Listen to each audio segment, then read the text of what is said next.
With the Sunrisers Ben cutting, now any one of you remembers the final of IPL 9, I don't have to give an introduction. Was that sort of also a dream moment, doing that day? It was a dream moment, particularly spending most of the tournament having not played any games at all on the sidelines and training hard. So having, fortunate enough to play the last couple of games and then play well in the final was pretty exciting.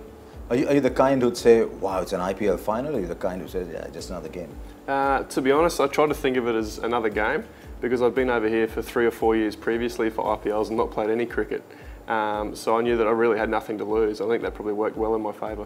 What is it? I mean, you're almost the definition of the Aussie cricketer in India. Someone who hits the ball a long way, comes running in, pitches hard and fields brilliantly. Is that almost a production line there?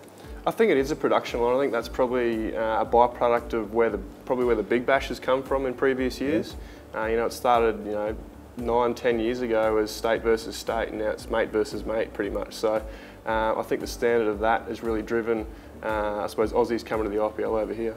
And then when the final happened, did it take sort of time to sink in, or that I won it for my side? I mean, here I am, you said 3 or 4 IPLs, and all of a sudden I won the IPL. Yeah, even turning up for this year's IPL, for IPL 10, 5 or 6 weeks ago. Yeah. The final last year felt like just a couple of months ago, not 12 months ago. So it certainly did take a while to sink in. I'm probably sure it probably hasn't sunk in yet.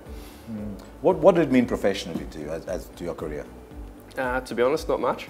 I finished the final. I flew home. I got back into my pre-season with the Queensland Bulls and played my domestic season as I would any other year.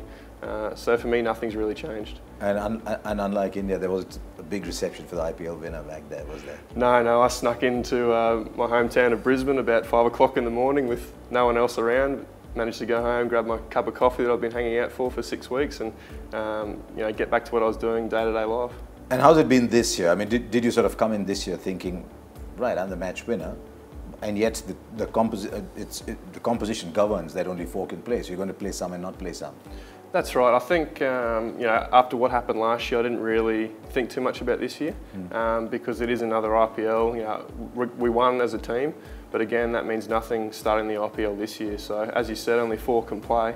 And I've been here enough times now to know that many a good player miss out. I look at Pune the last couple of days with Usman, Khawaja and Faf, not playing a game or playing 1 game for Faf. So those calibre of cricketers still sitting on the bench speaks volumes about how strong the IPL is.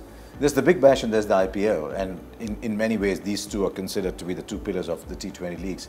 How would you compare the two in terms of playing standards, in terms of the way they're conducted? Something I've been asked a few times now. It's tough to compare the standards of each one because it is quite different. Standards are very, very strong in both of them, but the conditions probably dictate that cricket is a little bit different over there as it is here.